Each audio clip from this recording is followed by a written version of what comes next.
देखिए, इतिहास लिखने के लिए कलम नहीं, हौसलों की ज़रूरत होती है। देखिए, आज है 10 जनवरी का दिन और आज की वीडियो में 10 मोस्ट इम्पोर्टेंट प्रश्नों पे हम चर्चा करने वाले हैं। तो चलिए शुरू करते हैं आज के वीडियो को। देखिए, आज के वीडियो को शुरू करने से पहले बता दूँ, आप लोग अगर नए हैं चैनल पे तो चैनल को सब्सक्राइब ज़रूर कर लीजिएगा। साथ में बेल आइकन प्रेस करके वीडियो को लाइक और शेयर भी कर दीजिएगा। तो चलिए शुरू करते हैं आज की वीडियो को। देखिए, आज का हमारा पहला प्रश्न है कि कौन सा राज्य देश का पहला पूरी तरीके से डिजिटल बैंकिंग वाला राज्य बन गया है? तो देखिए, जो आपका केरल राज्य है, ये भारत का पहला पूरी तरीके से डिजिटल बैंकिंग वाला राज्य बन गया है और केरल देश का ऐसा पहला राज्य बन गया है जहाँ अब पूरी तरीके से बैंकिंग सेक्टर डिजिटल हो गया है। और देखिए, आपको बता दूं, इसके पहले केरल का एक जिला काफ़ी चर्चा में था, इसका नाम है त्रिशूर। देखिए, साल 2021 में त्रिशूर राज्य में पूर्ण डिजिटल बैंकिंग लागू की गई थी और ये जो है भारत का पहला पूरी तरीके से डिजिटल बैंकिंग वाला जिला बन गया था, केरल का त्रिशूर 2021 में। तो यहाँ पे देखिए, दो दो पॉइंट्स आपको मिल गए हैं। याद रखिएगा, केरल भारत का पहला पूरी तरीके से डिजिटल बैंकिंग वाला राज्य बन गया है और 2021 में केरल का त्रिशूर जिला जो है, ये पूर्ण डिजिटल बैंकिंग लागू करने वाला पहला जिला बन गया था भारत का। और दूसरा प्रश्न है कि हाल ही में किस राज्य के पूर्व राज्यपाल केसरी नाथ त्रिपाठी का निधन हो गया? देखिए, केसरी नाथ त्रिपाठी के बारे में जो भी पॉइंट्स मैं आपको बताने वाला हूँ उसको ध्यान से सुनिएगा, क्योंकि हर पॉइंट एग्जाम में पूछा जाएगा। देखिए, केसरी नाथ त्रिपाठी जो है, ये पश्चिम बंगाल के राज्यपाल थे और इसके पहले देखिए, आपको बता दूं, पंडित केसरी नाथ त्रिपाठी 2014 से 19 तक जो है पश्चिम बंगाल के राज्यपाल रहे और इसके अलावा ये बिहार, मेघालय और मिजोरम राज्यों के राज्यपाल का इनको अतिरिक्त प्रभार भी सौंपा गया था। और देखिए, इसके अलावा ये भारतीय जनता पार्टी के सीनियर लीडर थे और उत्तर प्रदेश इकाई के अध्यक्ष भी रह चुके थे। और एक खास बात और जो यहाँ पे लिखी नहीं है, ये उत्तर प्रदेश विधानसभा के अध्यक्ष भी रहे थे। तो केसरी नाथ त्रिपाठी उत्तर प्रदेश में विधानसभा के अध्यक्ष भी रह चुके थे। तो सारे पॉइंट नोट कर लीजिएगा। और जिनका जन्म हुआ था उत्तर प्रदेश के इलाहाबाद में और ये इलाहाबाद हाई कोर्ट के सीनियर अधिवक्ता भी रहते हैं। ठीक है। और तीसरा प्रश्न है कि प्रवासी भारतीय दिवस हम कब मनाते हैं? तो देखिए, 9 जनवरी को हर साल प्रवासी भारतीय दिवस मनाया जाता है और इस बार 17वें प्रवासी भारतीय दिवस सम्मेलन का जो आयोजन है, ये 9 जनवरी को मध्य प्रदेश के इंदौर में हो रहा है। और देखिए, इसकी थीम है प्रवासी अमृतकाल में भारत की प्रगति में विश्वसनीय भागीदार। और यहाँ पे अब जो मैं पॉइंट बताऊंगा उसको ध्यान सुनिएगा। देखिए, इस साल जो 17वां प्रवासी भारतीय दिवस आयोजित हो रहा है, इस बार गुयाना गणराज्य के राष्ट्रपति डॉक्टर मोहम्मद इरफान अली मुख्य अतिथि होंगे और सूरीनाम गणराज्य के माननीय राष्ट्रपति चंद्रिका प्रसाद संतोखी जो है, ये विशेष सम्मानित अतिथि के रूप में इस सम्मेलन में इन्होंने भाग लिया था। और देखिए, इस बार जो सम्मेलन 9 जनवरी को आयोजित हुआ, इस बार एक स्मारक डाक टिकट, सुरक्षित जाएं प्रशिक्षित जाएं भी जारी किया गया, जो कि सुरक्षित कानूनी व्यवस्थित और कुशल प्रशासन के महत्व को रेखांकित करती है।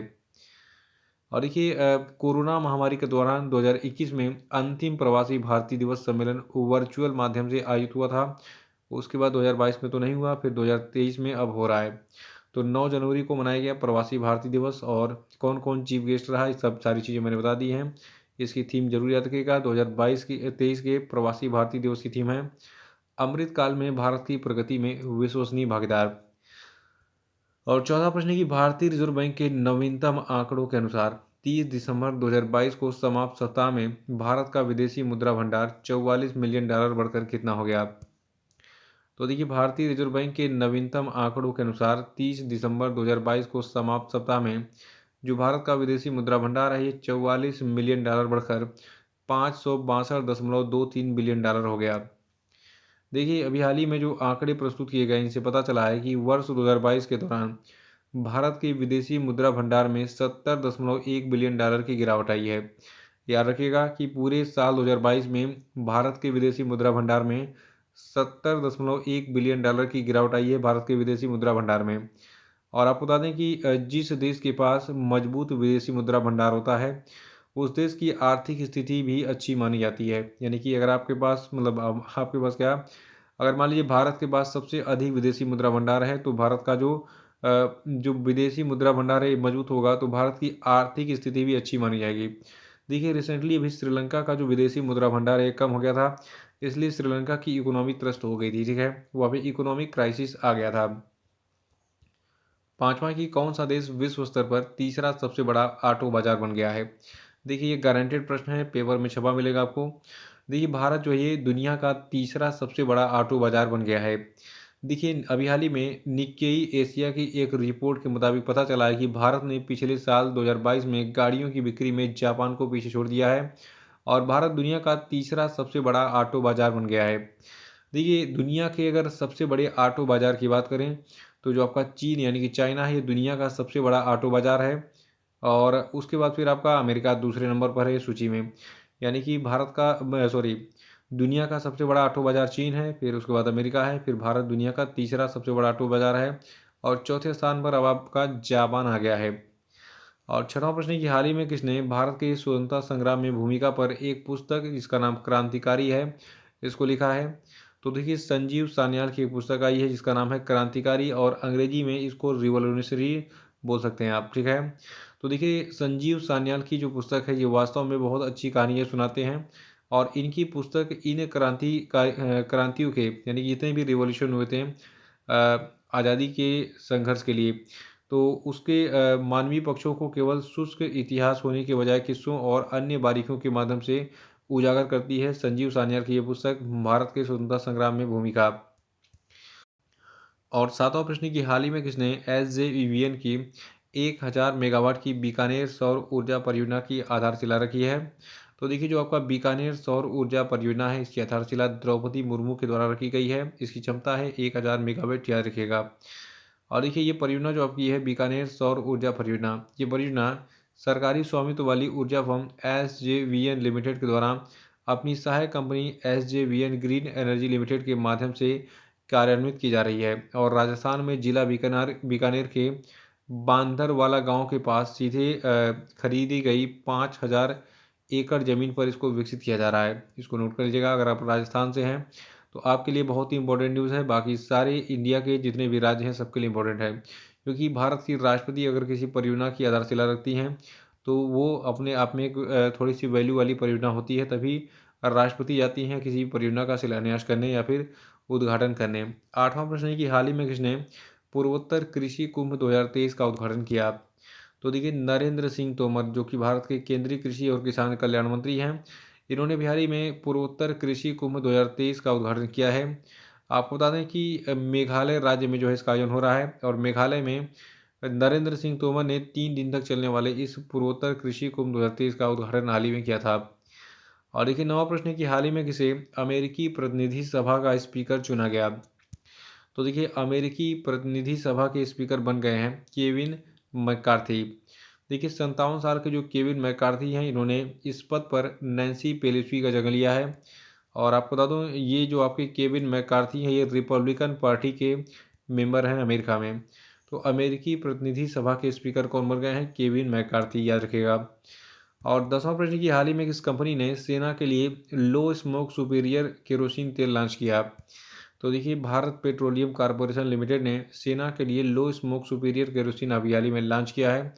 देखिए, केरोसिन मतलब हो गया जो मिट्टी का तेल आप यूज़ करते हैं और लो स्मोक मतलब ऐसा मिट्टी का तेल बनाया गया है बीपीसीएल के द्वारा यानी कि भारत पेट्रोलियम कॉरपोरेशन लिमिटेड के द्वारा, जिसको जलाने पर कम धुआं निकलेगा। देखिए, जो सामान्य केरोसिन होता है इससे काफ़ी धुआं निकलता है जो भारतीय सेना के जवानों के लिए स्वास्थ्य के लिए काफ़ी नुकसानदेह है, क्योंकि भारतीय सेना के जवान केरोसिन तेल का यूज़ करते हैं अधिक ऊंचाई वाले क्षेत्रों में भोजन पकाने के लिए, जहां ऑक्सीजन का स्तर बहुत ही पहले से कम होता है।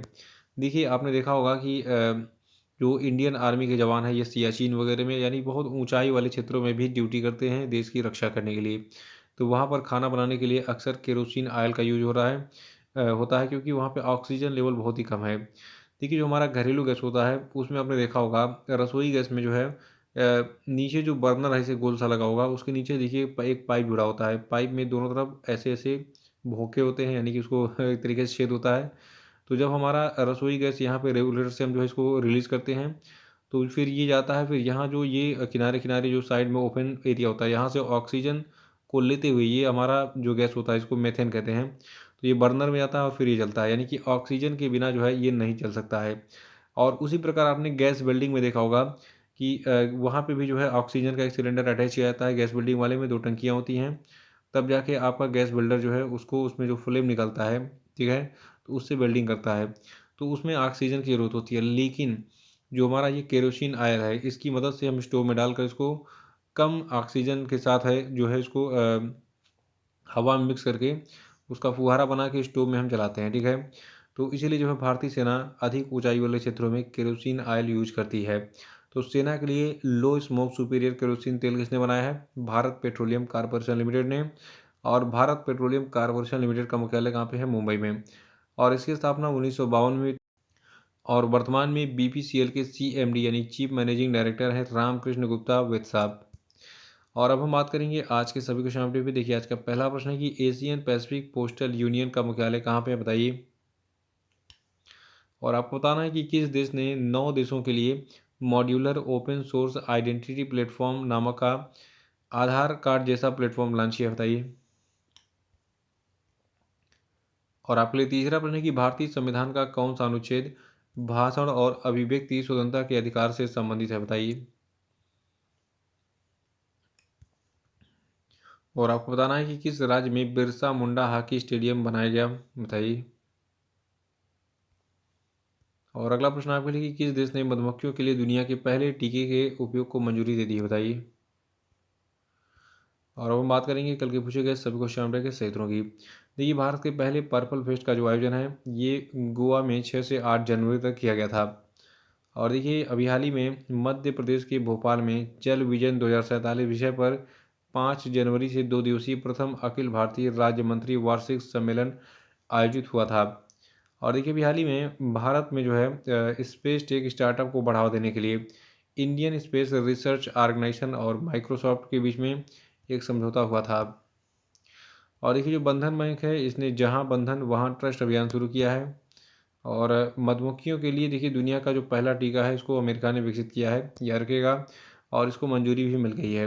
तो इसी के साथ आज का वीडियो समाप्त होता है। जय हिंद।